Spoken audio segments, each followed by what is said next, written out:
Hi, my name is Aisha Austin, and today I'm sharing my thoughts on Flannery O'Connor's short story, A Good Man is Hard to Find. I chose this story because it stuck with me. It's unsettling, layered, and full of contradictions.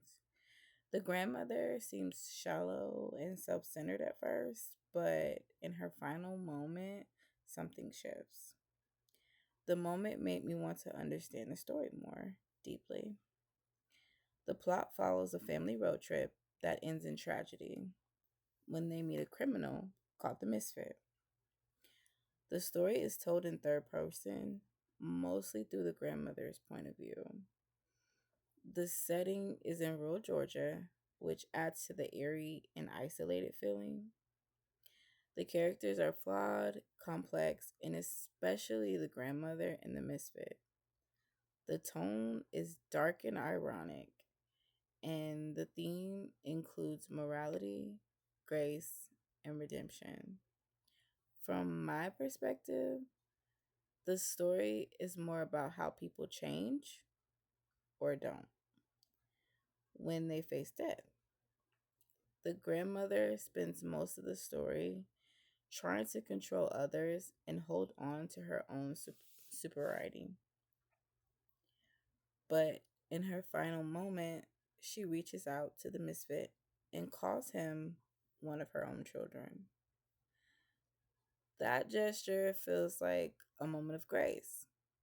It made me think about how redemption can show up in an unexpected way.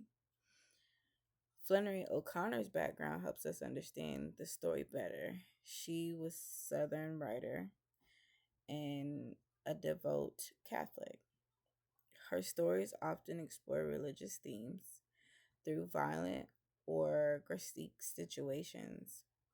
She believed that shocking moments could reveal deeper truths, and I think that's what happens in this story. The cultural context matters too. O'Connor was writing during a time of social change in the South.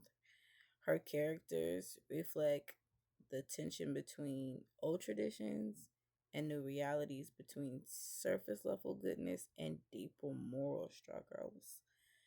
In the end, a good man is hard to find makes us ask what it really means to be good. Is it about behavior, beliefs, or something deeper?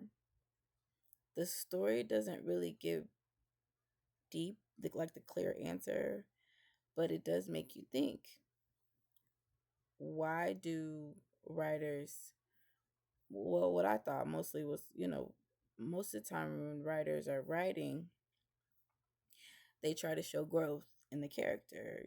Like they start off, like most characters either start off like selfish or lost and gradually learn empathy or responsibility. Um, and then towards the end, they end up being this good person or being a person you completely didn't expect for them to be. Um, in Flannery O'Connor's story, you know,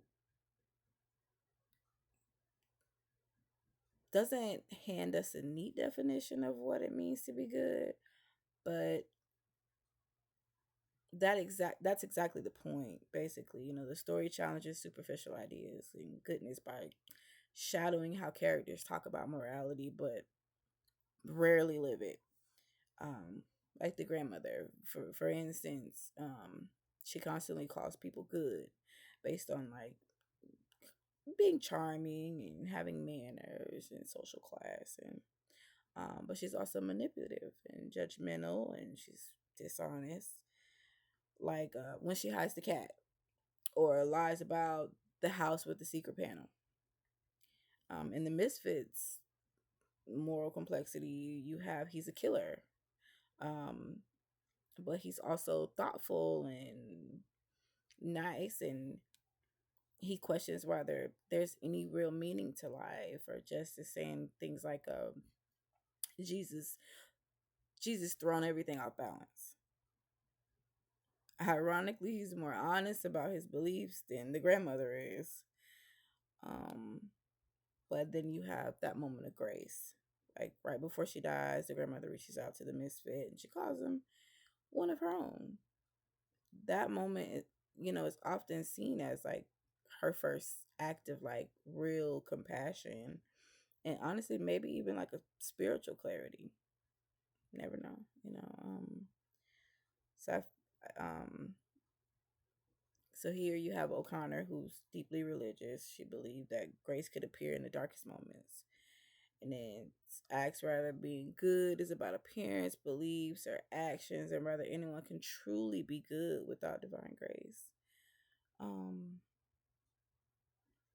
I understood her in this aspect, and I love the story. And thank you for listening. And I hope I gave you something to reflect on. Thank you.